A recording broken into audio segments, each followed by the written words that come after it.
Dmitry Bivol and Artur Beterbiev picked up right where they left off and had another closely contested match. The rematch played out with very similar strategies as the first fight.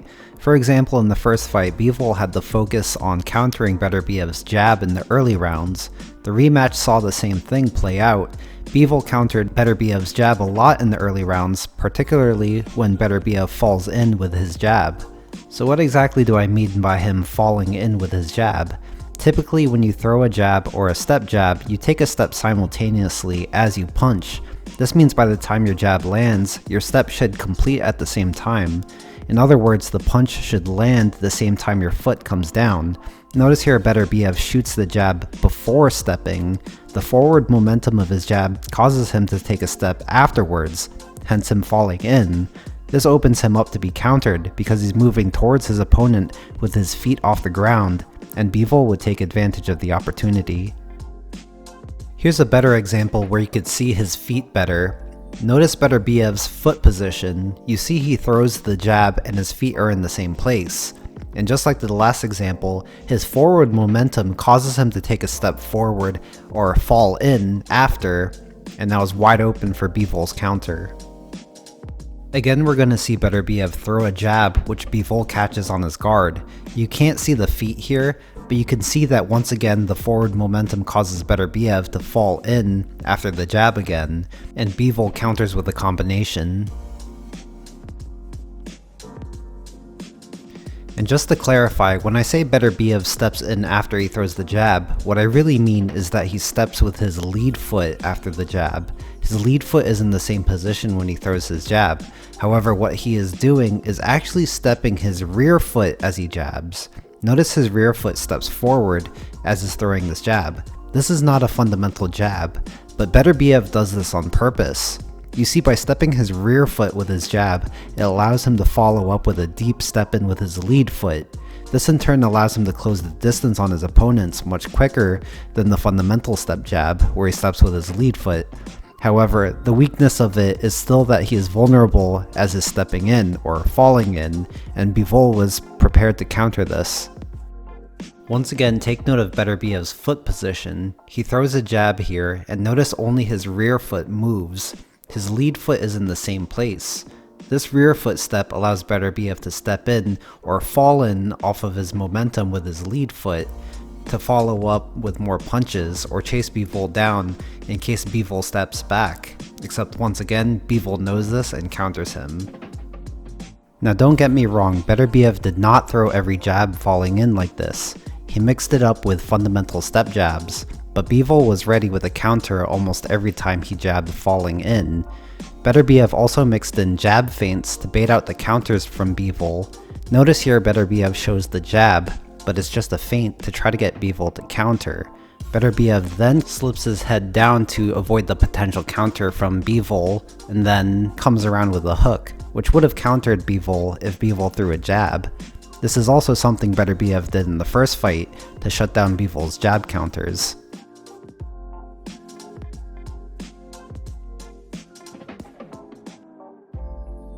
Except in the rematch, Beterbiev favored a different way to dissuade Bivol from countering his jabs. Beterbiev would throw non-committal tap jabs purposely to the gloves of Bivol. This is because the non-committal tap jabs allow him to see the counter coming and be able to avoid them. He won't be falling in after his jab, open to be countered. There you see the counter from Bivol, and since Beterbiev didn't commit with the jab, he's able to slip the counter to the inside and counter with a right hand over the top. Here's another example. Beterbiev throws a tap jab, baiting out the counter from Bivol. Again, since he didn't step in, he's able to slip the counter jab and come back with a counter right hand. Bivol already became wary of this trick from Beterbiev and managed to barely avoid the counter right hand. Amazingly, Bivol even comes back with a counter of his own, and Beterbiev managed to get his guard up to block it in time. And this is an example of how high level this fight was. Both guys were adjusting to each other's tactics. The mix of step jabs and tap jabs kept Bivol confused on when he should counter, and this caused the rest of the fight to be a close chess match that it was. See how the tap jab allowed Beterbiev to get combinations going, as Bivol had difficulty recognizing in the split second if a step jab is coming that he could counter, or a tap jab that is just a bait. When Bivol became more wary about countering Beterbiev's jabs, unsure if it's a bait or not, Beterbiev was able to apply his pressure more effectively. Bivol wants at all costs to keep Beterbiev at a safe distance, and this led to him getting backed up to the ropes often. In the middle rounds this happened a lot, and when Bivol finds himself getting close to the ropes, he would break his stance and square up so he could circle laterally off the ropes. Beterbiev would take advantage of this. Knowing Bivol can't effectively punch with his stance broken, Beterbiev would unleash right hands. These punches would do damage to Bivol even though they were blocked, and this is exactly what happened in the second half of the first fight.